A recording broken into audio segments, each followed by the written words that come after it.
আল্লাহ তাআলা বলে, বান্দা 24 ঘন্টা তোমার ডানে এবং বামে আমার দুইজন ফেরেশতা আছে।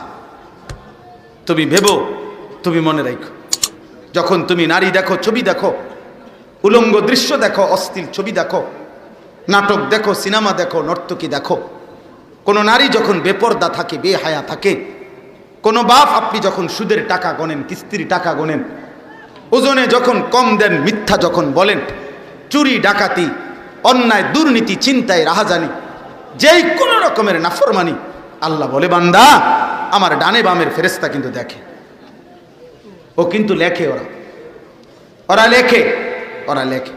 1 সেকেন্ড তুমি তাদেরকে আড়াল করতে পারো।